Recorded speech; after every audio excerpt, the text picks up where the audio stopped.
So thank you everyone for coming to Accessibility New York City June edition. Really happy to have you all here with us. We do our meetup monthly and we host our meetup here at Aqua, so we really appreciate our sponsors here for hosting us in this beautiful space in downtown New York City. So thank you so much for our hosts, and we also want to say thank you to Events, Fable, and Equal Entry as our other sponsors for our meetup.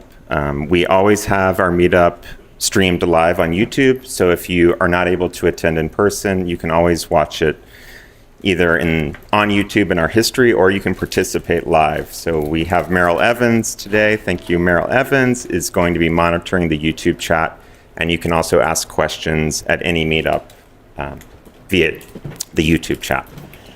We try to make every event accessible with human captioners, so thank you so much to Mirror by Night, who does the captions for our meetup for many years from the beginning. And we always use a human captioner for our events. And also thank you to Jolie McPhee from the Internet Society of New York and the Accessibility Special Interest Group. We've also worked with Jolie from the beginning to make our events available online and inclusive that way.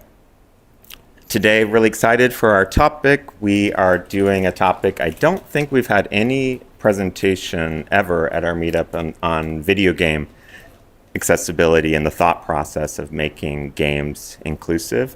So I'm really excited to introduce our speaker today. Vishnu, please take it away. Thank you, Thomas. Good evening, everyone. My name is Vishnu Nair. I'm a Ph.D. candidate in computer science at Columbia University, and much of my Ph.D. has focused on video games. Video games are a pastime, and for many of us, an escape, often allowing us to explore and experience complex, fantastical worlds on our own terms. Just to illustrate, here's a clip of a player in a video game running through a small town with little houses and other small buildings. Just here, they're constantly scanning the environment around them, making split-second decisions depending on what's around them, and fully exploring the world on their own terms. This clip here is from The Legend of Zelda: Tears of the Kingdom, which is an action-adventure game that was released last year. But this and many other video games, and by extension these experiences, are largely inaccessible to blind and low vision or BLV players. Now, this doesn't preclude blind players from gaming. There exist what are called audio games, which are the audio-centric equivalent to video games. They often feature no graphics and instead center on sound effects and other announcements to provide a gaming experience. But the issue with these audio games is that they just aren't the same in terms of how fun they are for players. And to illustrate this, let me play a short clip from Terraformers, a classic audio game from 2003. Now, Terraformers has rudimentary 3D graphics, but for the purposes of this clip, I removed them and replaced the visual portion with captions. So here it is. And that audio isn't working. Steep mountain walls surround the area, and the ground is full of gravel. There are 3 doors leading out from this area: south, east, west.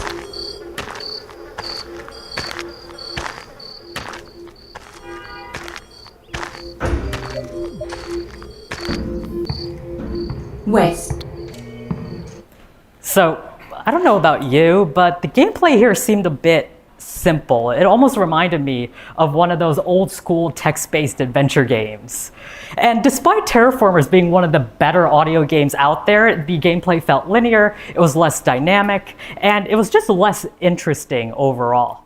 And we've seen this sentiment in our conversations with blind gamers as well. Here's a quote, for example, from a blind gamer during one of our studies, and they said, quote, "We don't really get a lot of choice in audio games. They tend to be really simple and not a whole lot of fun. So I just play whatever's out there that I can actually stand." End quote. So if audio games typically aren't a suitable substitute then we should bring our attention back over to mainstream games. And it's a fact that many blind players desire the ability to play mainstream games. We've seen this in our own interviews and even beyond. For example, there was a great article in the Montreal Gazette last year that focused on gaming for blind gamers. And there was a great quote from one of the blind gamers they interviewed, and they said, quote, "The main thing for so many of us is to see more mainstream games accessible versus solely having audio games with zero graphics. It makes it difficult to talk to sighted friends about games. Some of my friends don't comprehend that while I enjoy gaming, I don't play anything remotely similar to most, short of Hearthstone," end quote. Now, for those of you who are unfamiliar, Hearthstone is an online card game for PC and mobile, and the PC version has a third-party accessibility mod that makes the game screen reader accessible. But how do we go beyond just simple card games? Well, let's think through it. As we all know, video games contain a lot of video, and video carries orders of magnitude more information than audio. So the first question that would come to mind is, well, how do we communicate all this info, all of these rich worlds through sound? But I propose that maybe that isn't the correct question we should be asking ourselves, at least first. And to motivate this, I want to ask another question. That question being, what makes a game fun? And this is a question that many game designers over the years have attempted to define, and they've attempted to formalize this notion of fun. And one such formalization is called the 8 kinds of fun, which posits that games and experiences within those games embody some combination of these 8 categories in order to facilitate a sense of fun within players. And just to kind of just go through them, read them out quickly, they cover sensation, which sees games as sense pleasure, fantasy, narrative, challenge, fellowship, discovery, expression, and submission. Submission seeing games as mindless pastime. Now, what's important to note is that only one of these 8 kinds of fun deals with the sensory, the visual experience of playing a game. That is sensation, which sees games as sense pleasure. Everything else focuses on what a player can do, what they experience, and what they feel within a game. So I propose that the approach to more equivalent accessibility in gaming is to focus on the experiences we can grant players. The information that we need to communicate will then follow. For example, when a sighted person plays a mainstream 3D game like The Legend of Zelda, what kinds of experiences are they having within the game world? And how can we translate those experiences, those abilities, to a blind player so that they can not only play those games, but also they can feel like they're having fun and feel fulfilled in the process? So my PhD has looked at how we can take steps toward this. And so during this talk, I want to talk about the stuff we've done, focusing specifically on the experience of traversing and exploring 3D game worlds. And as part of this, I'm going to talk about 3 projects that I've done during my PhD. And I want to motivate the first project by going back to that clip from The Legend of Zelda. Again, this is the main character, a player controlling the main character Link through this small town. Now, one of the basic operations that this player is doing is they're scanning their surroundings. What's in their line of sight right now? And where specifically are these things that are within their line of sight? At one point, there's like a statue right to the player's right, to Link's right side. In the distance, there's like a woman sweeping the ground. And further into the distance, there's a workshop in that large building. And if they go near the workshop, they're going to see that rail car that's way out in the distance. This thought process is facilitated by our ability to, quote unquote, look around, which is the ability to scan the environment in any direction to find items, detect enemies, and otherwise interact with the world. And it is this ability that we focus on within our first project, which is called NavStick. Now, as I mentioned, a fundamental component of the exploration experience is the ability to look around. And it is through this fundamental act that players develop a plan of action and attempt to execute that plan of action, allowing them to exercise their agency and control within the world. And it involves surveying in any direction at any time on demand, like how a sighted player would use the in-game camera to do the same thing. without needing to go through a list or needing someone to describe, for example, what's in the world around them. So to facilitate this experience, we created a tool called NavStick, which is an audio-based tool that allows blind players to look around themselves, quote unquote, look around themselves within the game world. And the concept behind NavStick is actually pretty simple. Basically, we took the right stick on a game controller and then we repurposed it such that in whatever direction they point the right stick in, the game's going to announce what lies in that direction via line of sight. So in this particular screenshot, which is from a prototype game that we created, the player is pointing the right stick in the 1 o'clock direction, and we perform a ray cast in the 1 o'clock direction from the player within the game. And so in this case, that ray cast is going to hit this little enemy sitting right there, which we call the chomper, and the game's going to announce, hey, you hit a chomper just now. And it works, as I mentioned, it works via line of sight, and all these announcements are made via 3D or spatial sound. So NavStick at its core is pretty simple, but we really wanted to test how well it worked in different situations. And so we did 2 studies with NavStick. For the first one, we looked to compare NavStick with the status quo means of surveying an environment. And that status quo means is basically reducing the world down to a menu of items. We call this tool Nav Menu. We compared NavStick and this menu-based system with each other across a variety of tasks within a virtual grocery store, the aisle that we created. And the goal was to basically explore each tool's advantages and disadvantages across 6 tasks. The first five had players use NavStick and NavMenu to survey the items within this aisle to answer some questions we asked. And there were different categories of tasks, but the gist is that we wanted to see how well the tools performed in the context of wayfinding. How well, for example, did NavStick allow participants to gain a cognitive map of the aisle versus the menu system that we created? And for what tasks did participants prefer each tool for? And after that, for the 6 tasks, we also added a very simple video game level. This was a recreation of a room found within Terraformers, which is that audio game I played a clip from earlier, to look at how participants received NavStick within that sort of environment. So as for a few findings, we saw that participants felt they were able to build better mental maps with NavStick over NavMenu. They felt that they were able to have more fun with NavStick in that very basic game level from Terraformers. But we also found that participants preferred the menu for what we called quote-unquote non-directional tasks, which are basically tasks that require you to know whether or not an item is in the room. And as you can imagine, just scrolling through a menu is much easier to figure that out than using NavStick to look around you.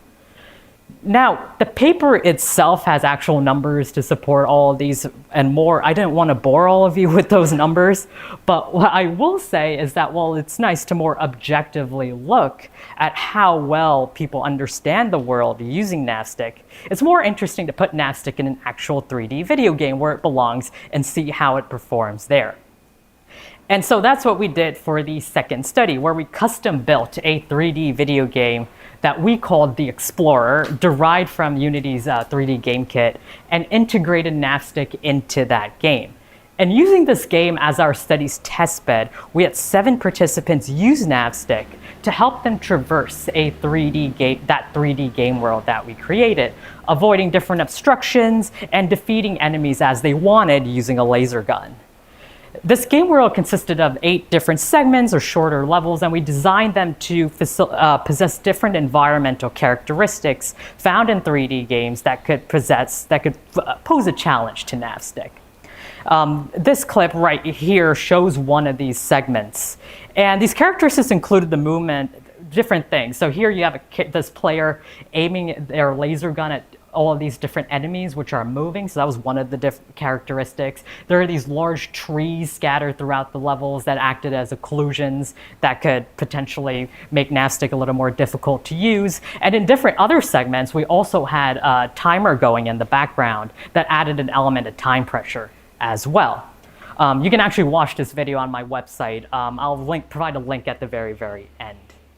Now, as for a couple of findings from this study, we saw that every participant actually completed every level within this game. All these blind participants completed the game fully. And we were also able to see how NavStick offered players with an enhanced sense of agency and control. Looking at the actual paths participants took, we can see how participants employed different strategies to get through the level. For example, avoiding these black circles that in this figure, which is an overhead view of one of those segments, represent trees, in addition to avoiding and defeating a lot of those moving enemies that are just roaming throughout the levels. Some of them even roamed near the end of the level as they were waiting for the door to open.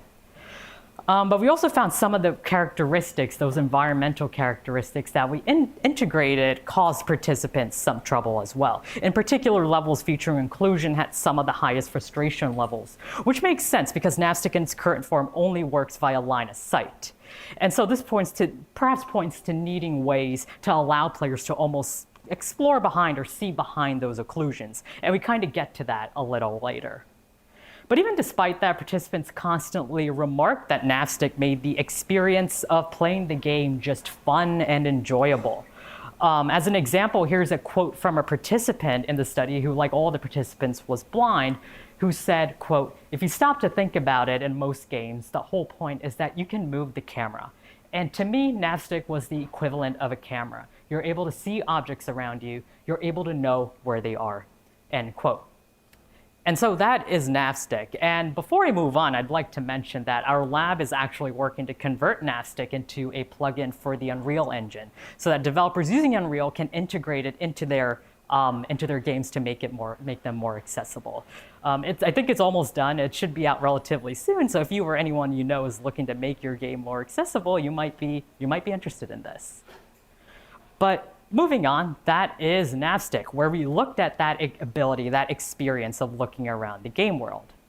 Now, our work with NavStick led to a broader question, which was the subject of the next project. And to motivate that project, let me go back once again to that clip from The Legend of Zelda.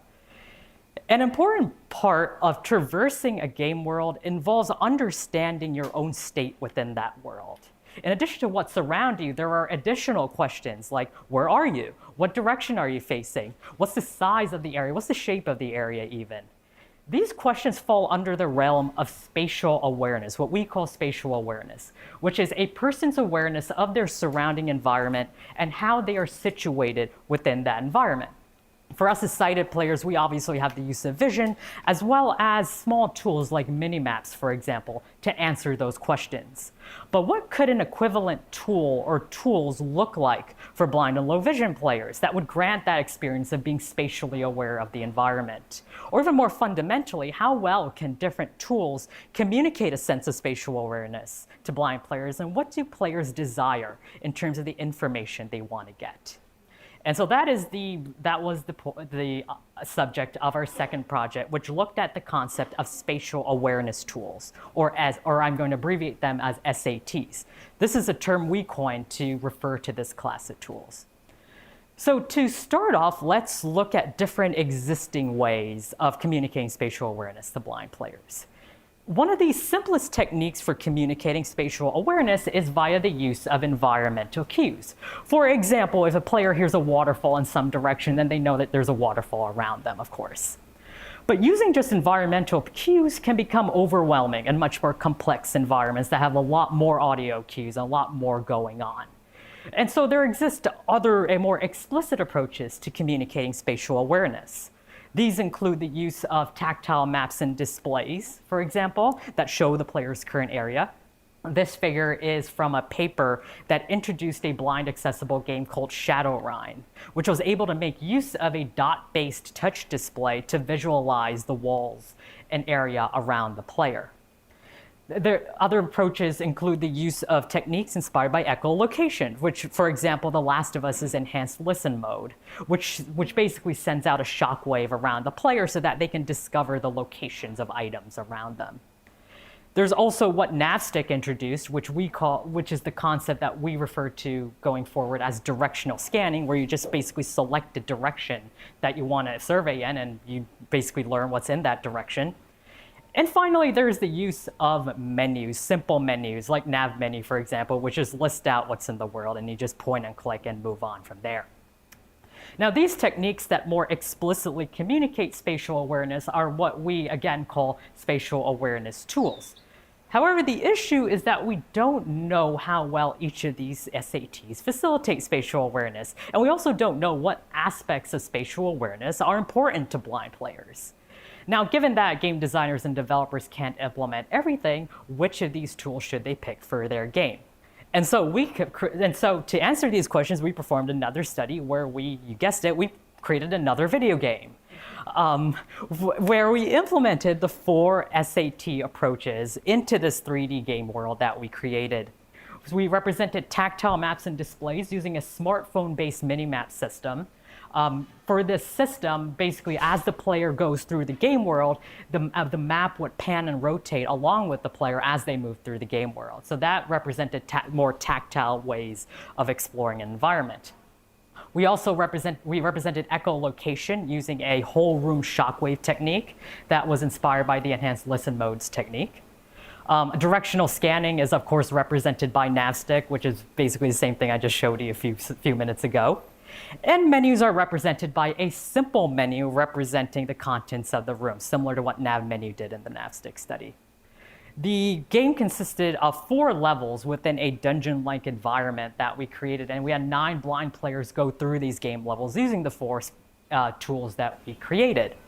For each level, like the one whose overhead view is on the screen right now, we gave players one of the 4 tools to use. And they used that tool to traverse the level from a starting point, going through multiple rooms to collect a key that was hidden somewhere, using that key to open a lock that was hidden somewhere else, and then opening that lock to reach a finished checkpoint that was just past that lock. Now, every level basically followed this same sequence, but they all had unique layouts. And so some of our findings from this particular study, we first wanted to figure out how important players felt that the importance of different spatial awareness types to blind players. And so we looked at 6 specific types of spatial awareness that were mentioned as important to people with vision impairments across a wide body of prior academic work. These included the scale of an area, the shape of an area, a user's own position and orientation within that area, the presence of items within the area, the arrangement of items within the area, and even an awareness of areas adjacent to the player's current area. And then we interviewed players to learn which of these types they found were important. And we found that participants believed that knowledge of their position and orientation was the most important, and that was always helpful in knowing their current situation within the room in order to plan out future actions. Tied for second, right below that, were item presence, item arrangement, and adjacent areas arrangement, because participants thought that information was helpful, but that communicating it too much could make the game less fun. It would remove the element of surprise often. And finally, at the very bottom, were area scale and area shape awareness, which participants thought were wholly unnecessary most of the time. Now, these results are kind of important because you'd think that a tool for communicating spatial awareness should communicate position and orientation well. But we found that none of the 4 tools that we implemented excelled at communicating position and orientation, actually. Participants didn't feel that any of those tools actually allowed them to very easily ascertain where they were within the level. And so we think that there's an opportunity for building tools that better communicate position and orientation within game worlds. And on top of that, we also explored the concept of combining tools. Many participants wanted to combine tools. They wanted multiple ways of surveying their environment. And one combination participants desired was the directional scanner, aka navstick, alongside the simple audio menu. And we found that combining these actually gave players the greatest spatial awareness out of all the tools.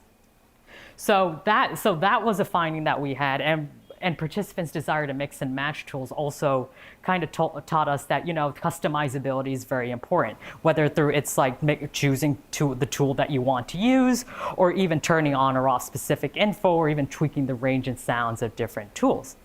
And all of this is helpful because we saw that players have specific preferences on what kinds of information that they want to hear, and that there are opportunities to better communicate certain types of spatial awareness. But it's clear that there are paths, for example, by combining these existing tools to give blind players more of that sense of being spatially aware within a complex 3D environment. And so that is the second project where we looked at these spatial awareness tools and the ability and the experience of gaining spatial awareness. So we have our work with NavStick and we have our work with spatial awareness tools. But this led to an even broader question, which was the subject of the next project. And so to motivate this, let me go back to, you guessed it, that clip from The Legend of Zelda. I swear this is the last time you're going to see it. So what is actually going on in this video? So what the player is doing is they're running through, they're looking around the environment. Eventually, they see something in that environment, something near that building over there, and begin running over to it. That is a typical example of a sighted player's experience within a game. They see something that piques their interest in the distance and begin running toward it, or find an opening that might lead to new things. And this all connects to the concept of discovery, which sees games as uncharted territory to be explored and uncovered. The joy and excitement that players feel when going through a game world is an important part of many games. So how can we grant that same experience, that same feeling of discovery to blind players? And so that was the subject of the third and final project that I'll be talking about, which is called Surveyor, where we looked at that concept of discovery. Now the main issue is that existing approaches for communicating game worlds to blind players don't really grant this experience of discovery. And these approaches generally fall into two main categories. The first involves simplification techniques, where the game world is reduced to, say, a list of items in the environment. This obviously reduces the game to a simple point-and-click task, and isn't at all equivalent to what we saw in that clip in The Legend of Zelda. And the other major approach involves what we call spatialization, giving players some sense of the objects around them through 3D sounds. The Last of Us games are especially noted for this, sounding pings that provide players with a rough sense of what's around them. But they can't actually do much with those pings as is, and they're forced to follow a predefined path to the next objective. In that case as well, that sense of discovery isn't there. And the experience that blind players are getting isn't at all equivalent to what sighted players get within that same game. So in this project, we wanted to create a different way of approaching approaching exploration, I should say, to give blind players that sense of discovery.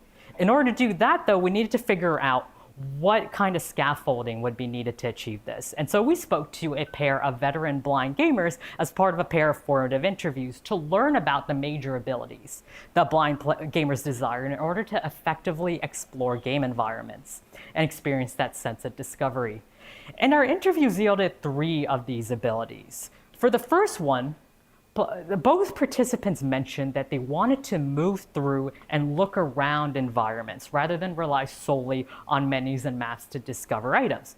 For example, in this image from our test game, a sighted player would see the opening between the crates in the distance and run toward it, possibly discovering something right beyond that opening in the process. Rather than just being told where everything is, these participants wanted to go through the actual process of exploring. Second is that they desire the ability to keep an exploration log. For desiring the ability to know where they've explored and in which direction she should go to uncover more of the world. Some video games, such as Red Dead Redemption 2 shown here, obscure unexplored parts of the world map. That way, players know what they've explored already and in which direction they should go to uncover more of the world. And finally, they mentioned that they love the ability to quote-unquote fast travel to locations they've already discovered. Many games like Skyrim, pictured here, provide this ability, whether it's through warping directly to their destination or through markers that act as beacons that players can follow. Now, given these 3 abilities, we need to understand how we can actually manifest them within a tool that blind gamers can use. And so we ended up developing and investigating a new system called Surveyor. Surveyor is, the definition is that is an exploration assistance tool for virtual worlds designed to facilitate a greater sense of discovery in blind and low vision players. There's a clip on the screen playing right now that shows Surveyor in action, but what I'm going to do is I'm going to spend the next few slides explaining what's going on here. So we treated the 3 abilities as design goals, and so Surveyor's design responds directly to them. First off is the ability to look around, which, as you might have guessed, is fulfilled by Navstick. It's basically what I've been describing all along, where player points in whatever direction using the right thumbstick, and the game announces what lies in that direction. In Surveyor's case, what Navstick also does is it marks areas that have been swept by Navstick as seen. So in this particular clip, as the player sweeps around themselves using Navstick, the area they've seen is being marked as explored. That's what all those red cells represent.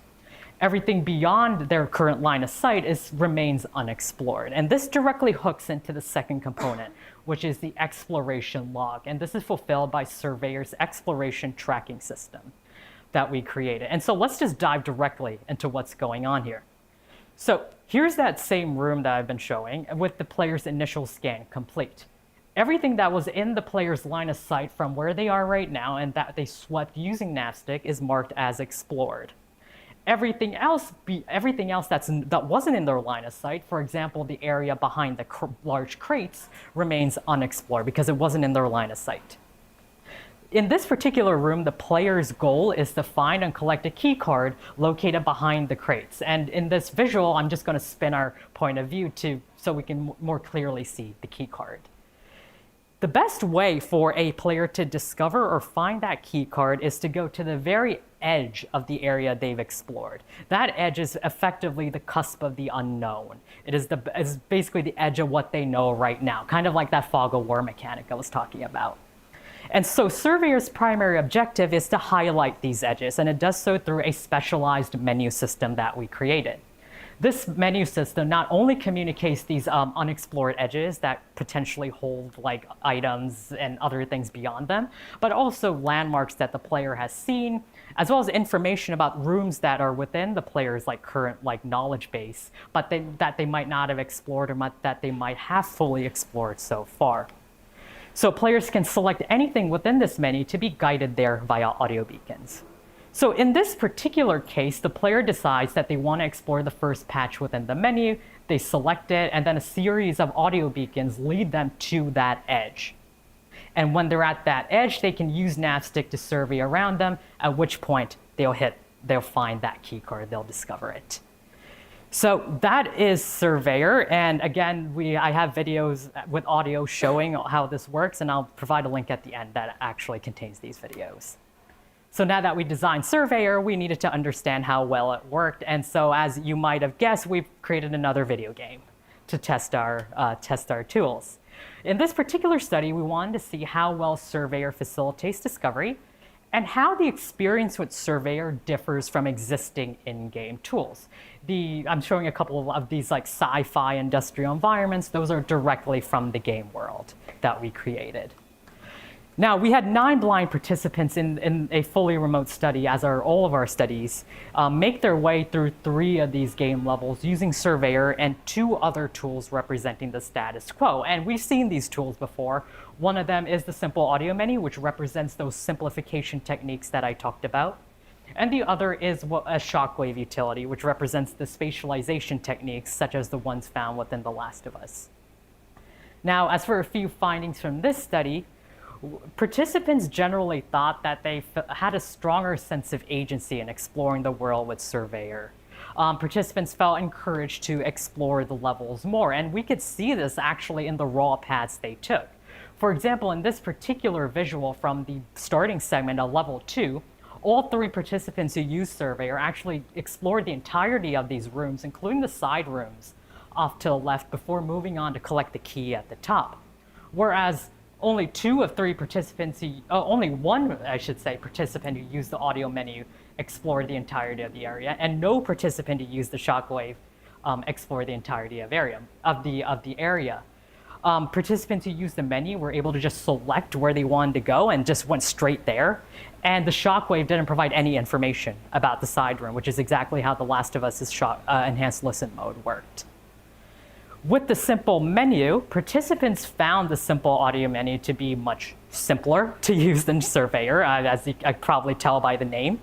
Participants found this aspect of the menu to lead to a more relaxing experience, as some participants called it, where they could easily traverse the level. And this explains why a couple of participants actually preferred the menu over Surveyor.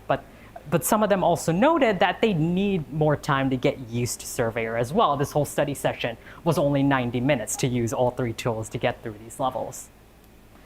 But most participants found the menu less interesting to use. In fact, one participant used the words sterile and soulless to describe their experience with the menu. Because the game was just basically reduced to a simple point and click task. And they just had to go from point to point to finish the level. And finally, with the shockwave, every participant felt they could complete the level very quickly with the shockwave. In fact, the shockwave facilitated the fastest level completion times of all three tools. But most participants, I should say, disliked the lack of exploration it granted. In fact, many disapproved of the enhanced listen mode, the spatialization techniques within The Last of Us, with a couple of participants admitting that they didn't even finish The Last of Us because they couldn't do much within them with the tools they were given. And so that is Surveyor, where we created a tool that facilitates the exploration of discovery within game worlds. And all three of these projects, the NAVSTIC project, the SAT project, and Surveyor, are all efforts at following that approach of looking at the experiences we can grant users and building around those instead of just looking at the accessibility of those worlds mechanically through the lens of information. But of course, I think this is just the beginning. I think there are a lot of different areas where we can continue working along this mindset, both in games and beyond. And so again, the fundamental question is, what kinds of experiences can we translate over to bring that sense of joy and fulfillment to users? And so I want to spend the last few minutes talking about some of these areas. Now, obviously, one of the main goals of equivalent accessibility is to allow blind players to play the same mainstream games with just as much fun and fulfillment as sighted players. But I also think there's another layer to equivalent accessibility, and that revolves around the concept of multiplayer gaming, or what at least the academic literature calls mixed ability multiplayer. I think that the holy grail, so to speak, is to create experiences that are so equivalent that both blind and sighted players can actually play together on the same field. And this could open up a new class of games and even social experiences. Here on the screen, I have a screenshot from Valorant, which is a tactical multiplayer shooter game from Riot Games. I picked this screenshot mainly because the area here reminded me a lot of the NAVSTIC game that we created. There's the player holding what seems like a laser gun of sorts. There are like walls and crates throughout the levels. But you can replace this with any similar multiplayer game. But there are certain kinds of experiences that could enable multiplayer of this kind. For example, being able to strategize over a map of the field. How can we provide an equivalent experience in that sort of strategizing? Being able to perceive slight moves in the distance. For example, if someone from an opposing team is trying to sneak around you, you'd want to know that they're sneaking around you. You'd want to be able to perceive those slight movements. So how will we create an equivalent experience for that? On the flip side, being able to sneak around yourself, knowing where you can move without being seen and figuring out if you've been seen as well. And being able to quickly identify allies and enemies as well. In this screenshot alone from Valorant, there are little silhouettes that denote the locations of players as well. So how can we translate that over as well? Now, they're all valuable and they're of course very simple, but it's things like this that make the experience of playing a multiplayer game, in my opinion. But I also think that we don't have to stop at games in thinking this way. A fourth major project of my PhD actually dealt with digital image accessibility. Specifically, what kinds of tools can we create to make it easier for blind users to explore images using their finger on a touchscreen, like on a smartphone? So we created a bunch of techniques like using a menu and beacon system, which, as you might imagine, was inspired by the video game stuff, to basically list out what's the components of the image and guide users toward those points. We used a neural net to highlight different areas that might be perceived as important. And we even created a zoom-like technique that allows users to blow up parts of an image so that they can more easily explore these very minute parts of the image. Obviously, the default way of describing an image is via alt text. But alt text involves a sighted person imposing a description of the image on the blind user. In fact, there was a participant in our study for this project who talked about descriptions in alt text being quote unquote confining for blind users when it comes to understanding images. And if you think about it, perceiving images involves, understanding not only what the image is showing, but also understanding how parts of the image relate to one another, understanding and figuring out what parts of the image are more important and less important. Eventually, and the goal is to allow a user to form their own understanding of an image without someone else imposing a description. And I think there are meaningful applications for this as well. For example, in personal photos and actually perceiving what's in a personal photo, and even in education, providing views of different graphics to blind and low vision students as well. And the final area that I want to talk about is the physical world, specifically in navigating the physical world. Now, this image right here, is a screen cap from a demo video.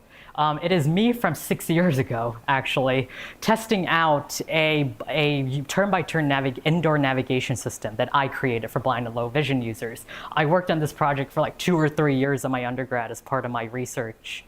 And basically the system used different techniques like Bluetooth beacons and even other computer vision-like techniques to really accurately pinpoint where a person was within a building. Now, the reason why I bring this up is because this was a turn-by-turn navigation system. But turn-by-turn gets you from point A to point B and gets the job done. But it too is pretty confining if you think about it. A blind user doesn't have much freedom to do what they want with a system like this. They have to follow its every instruction. So what experiences and abilities could make the experience of navigating the physical world more rich and interesting? Perhaps it's the same things we found in video games. For example, learning about a space by looking around yourself. Perhaps it involves quickly gaining an awareness of one's orientation, one's position, where items are, or as we called it, spatial awareness. And sometimes navigation isn't about getting from point A to point B, it's about experiencing the world. And perhaps being able to discover new and interesting things while you're going through places can be translated over. For example, in parks or malls or buildings or even museums, for instance. Now, these might look a little different in the real world, but they still apply. Because at the end of the day, I believe that achieving equivalent accessibility means realizing the experiences, however simple they may be, that bring joy and fulfillment to users. And I believe that following this line of thinking can open up a lot of new opportunities for users, whether it's personal or social or even professional. And this is an accessibility meetup. I presume a lot of us here work in accessibility. Many of us might even use some of these technologies. But whatever our role, I'd love for us to think about how we can move toward a future where technology can allow us to collectively share in all of these core experiences, regardless of our abilities. Thank you, everyone.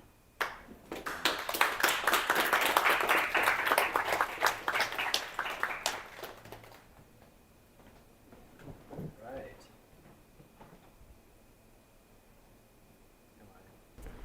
Julie, is my audio? Yeah, oh, there we go. Okay, cool. Thanks for that awesome talk. We have a lot of questions online, and I'm sure we've got some in the audience as well. So I'll start with an audience question, and then I'll kind of go back and forth. Hi, Kevin Andrews from DC. Great talk. Just wanted to kind of piggyback off. Sorry about that. Wanted to piggyback off one of the things you talked about, which is use of technology. What if any, role do you see AI playing in sort of facilitating greater accessibility for games for blind and low vision folks? I think, you know what, when it comes to AI and games, I think what I'm most excited about is perhaps a lot of the vision models that have been coming out lately, where you can basically, you take it, put in an image through this, and it'll tell you what's in that image, right? And I think and again, this is purely speculative, but one thing that has been going through my mind is, what if we use these like vision models to kind of form a representation of environments within games that are not accessible? For example, that Legend of Zelda, for instance, what if you put all those scenes through a vision model and it told you where everything was with respect to your line of sight and your camera? So I think there are opportunities. Obviously, I don't know how well that would work, but I think there's huge potential in an idea like that. Sure. Yeah, and I'm excited about that. All right, question from YouTube. Does Napstick have any impact on frames per second? We didn't observe anything, but though I will say that these are games that we created, but our participants the computers that our participants had pretty much spanned the range of like processing power and memory, and nobody really recorded any sort of like issues, so I don't think it had that much of an effect. Cool. And feel free to raise your hand in the room if you've got a question. And then I've also got plenty online as well, so I'll go back and forth. For Napstick, if you were to use it with an off-the-shelf title, would the publisher be required to kind of go in and tag every item that you would point the Napstick at? Effectively, yes. When we implemented our video game, we were able to, I guess, driving into more technical terms, we were able to tag every prefab. So like, we tagged one chomper, and then we just copied all the chompers all over, and they were all tagged by extension. So there are ways to more efficiently do it. But I think that in order to make it a little more, I guess, easier, I think having a more automatic way of doing it would be super helpful, for sure. Yeah. Cool. From online, and Wally, I'll get yours next. Did the findings from your study significantly differ between participants with no vision, totally blind, versus those with some functional vision? So across most of our studies, I think the vast majority of, wait, can you repeat the question? Sorry. Yeah. Did the findings significantly differ between participants with no vision versus those with some functional vision?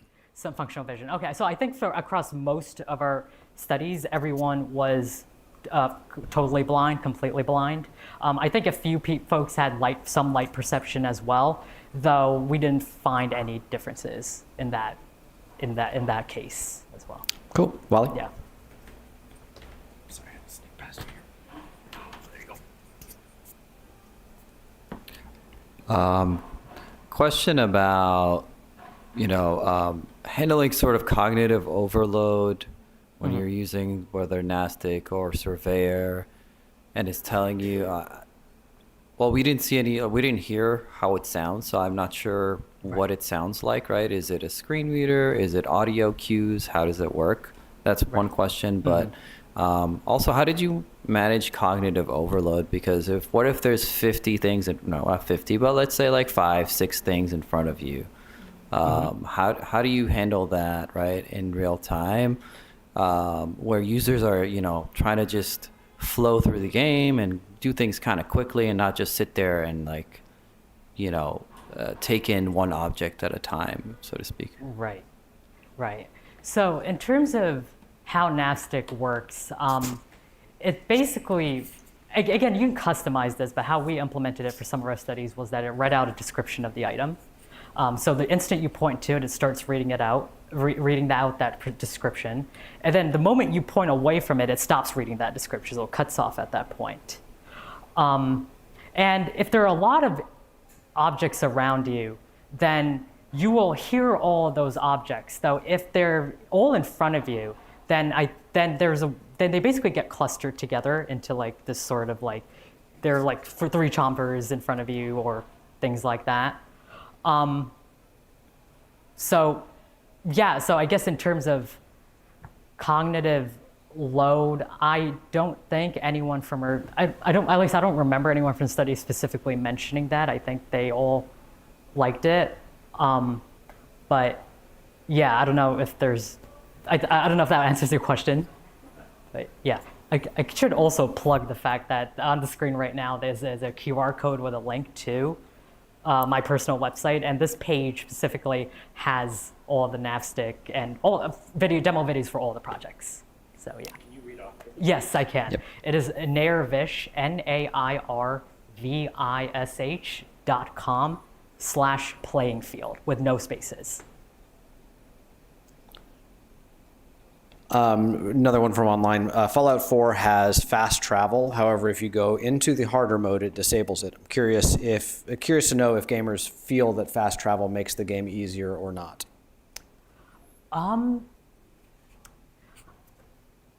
It's not something that we really looked at. I guess in this particular context, fast travel, it refers to just using beacons to actually go from point to point instead of directly warping to that location. I'll be honest, I'm not sure about answering that question, but I think, yeah, we didn't really look at the concept of disabling it pretty much. Yeah. Fair. Yeah. Okay. Hi, first of all, thank you for sharing. I learned a lot. My question, and this is always my question with any kind of assistive technology, is, and I forgive me if you did mention it, but what are the goals of your PhD ultimately, and what are the results beyond this that could be real world? Is this open source as well? But I would love to find out ultimately, is this going to be something that's available to the wider public, and what are your goals there? Right. So in terms of whether or not it's available to the wider public, I think I mentioned at the end of the NavStick project that our lab is actually working to convert NavStick into a plugin that developers can use. So that they can add it to their games, and this is specifically in Unreal. And it's almost done. It should be out relatively soon. So that's something we've been working on for a couple of years now. So yeah. And I'm going to do, I think we've got time for maybe 2 more, so I'll do one more from online, one more from in the room, and then we've got to let our captioner go for the evening. But then anybody in the room can stick around for another 20, 25 minutes. Feel free to mingle and ask questions and all that. So,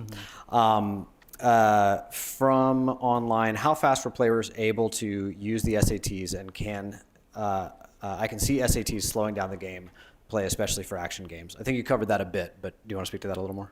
Yeah. So it really depended on the SAT. For example, one of the tools that we created was the smartphone map. That definitely slowed down people because they had to play the game and then they'd go to their phone and then kind of scrub around and then go back. And a few participants actually talked about that.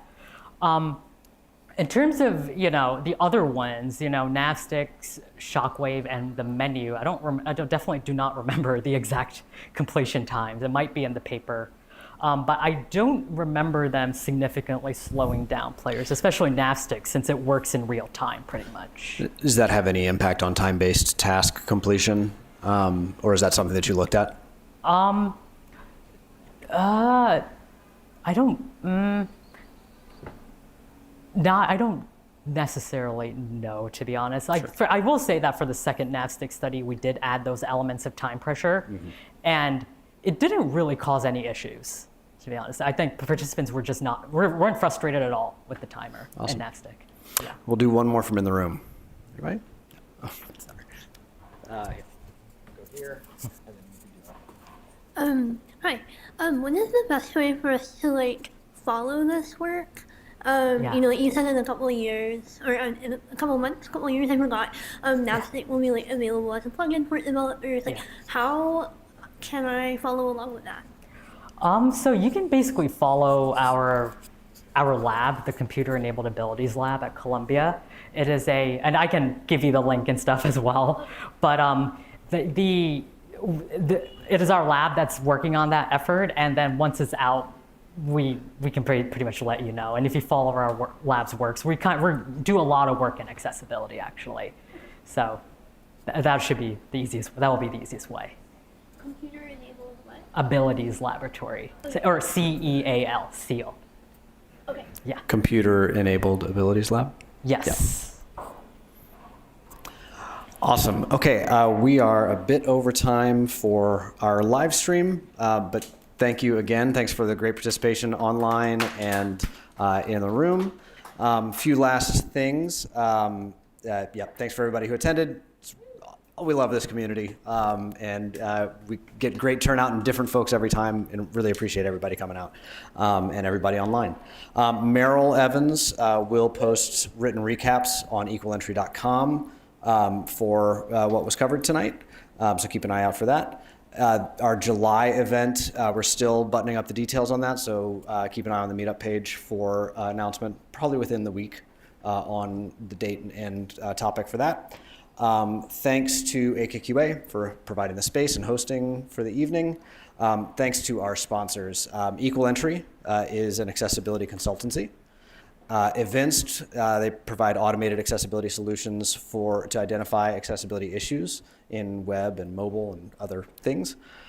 Fable, who we love at ArcTouch, my company, they do accessibility. They're an accessibility testing platform powered by people with disabilities. And Asana, a work management platform. Thanks again to our sponsors who make this all possible and help with captioning and everything else. And let's see, I think that this is my first time doing the outro, so I think I might have missed something. I think that's it. Did I miss anything, Thomas? All right. Thanks a lot, everybody. And if you're in the room, feel free to hang out until 9-ish. Mingle, hang out, grab some water, whatever you like. Thanks.